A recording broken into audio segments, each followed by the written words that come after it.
11.1ல exercise 11.1ல fourth some பார்க்கலாம். ஃபோர்த்ல first sum.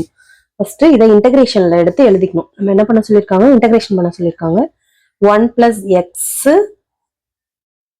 X square inverse of -1. ஓகேவா? நமக்கு ஃபர்ஸ்ட் ஆல்ரெடி இந்த ஃபார்முலாஸ் எல்லாமே நம்ம ரிமைனிங் பண்ணி பார்க்கணும். Okay, 1 divided by 1 plus X square டிஎக்ஸுக்கு நமக்கு என்ன ஃபார்முலா அப்படின்னா tan inverse of X plus சின்றது நம்மளோட இன்டகிரேஷன் ஃபார்முலா. ஓகேவா? இப்போ நம்ம இந்த ஃபார்மேட்டுக்கு இதை சேஞ்ச் பண்ண முடியும். இப்போ 1 பிளஸ் எக்ஸ் ஸ்கொயர் பார்த்தோன்னே நமக்கு வந்து இந்த ஃபார்முலாஸ் வந்து ஞாபகம் வரணும். ஓகேவா? இப்போ இங்க இன்வர்ஸ்ல இருக்கிறது நான் டினாமினேட்டர் எடுத்துட்டு வந்தேன்னா 1 டிவைடட் பை இந்த 1 வந்து என்ன ஆயிடும், பிளஸ் ஆயிடும். எக்ஸ் ஸ்கொயர் பிளஸ் 1ன்றதை மென்ஷன் பண்ண வேணாம், இன்ட்டு டிஎக்ஸ். இங்கே டிஎக்ஸ் போடணும். ஓகேவா? இப்போ 1 டிவைடட் பை எக்ஸ் ஸ்கொயர்ன்றது நம்ம டைரக்ட் ஃபார்முலா என்னது, tan இன்வர்ஸ்னு எழுதலாம். இப்போ இதை இன்டகிரேஷன் பண்ணா நமக்கு என்ன வரும், tan inverse of X plus C. Integration of 1 plus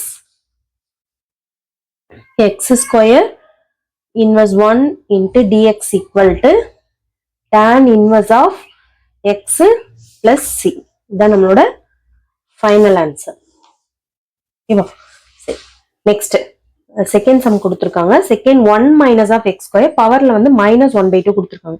first இதை 1 minus of X square -1/2 integration போட்டு இதை எடுத்து எழுதிக்கணும். டிஎக்ஸ் போட்டேன். எதை பேஸ் பண்ணி தான், எக்ஸை பேஸ் பண்ணி தான் நம்ம என்ன பண்ணணும்னா இன்டகிரேஷன் பண்ணணும். அதனால டிஎக்ஸ்ன்றது போடணும். ஓகேவா? நமக்கு இந்த 1 மைனஸ் ஆஃப் எக்ஸ் ஸ்கொயர் பவர்ல வந்து -1/2 இருக்கு. இப்போ நமக்கு 1 divided by root of 1 minus X square dx equal to இதோட ஃபார்முலாஸ் வந்து படிச்சிருப்போம். என்ன formulas, sine inverse of X plus சின்றது இதோட ஃபார்முலாஸ் படிச்சிருப்போம்.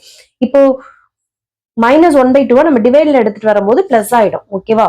இப்போ 1 divided by 1 minus of X square பவர்ல இருக்கிறது டினாமினேட்டர் எடுத்துட்டு வரும்போது +1/2 மாறிடும். 1/2ன்றது நமக்கு என்ன, எப்படி எழுதலாம் அப்படின்னா ரூட்னு எழுதலாம். ஓகேவா? பவர்ஸ்ல 1/2 இருக்கு அப்படின்னா அதை நம்ம எப்படி எழுதலாம், root of 1 minus of X square into dx.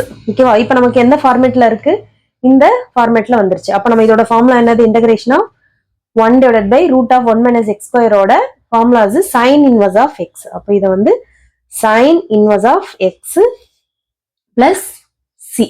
ஓகேவா? ஃபைனல் ஆன்சர் எழுதும் போது integration of 1 minus x square minus 1/2 dx equal to sin inverse of x plus c.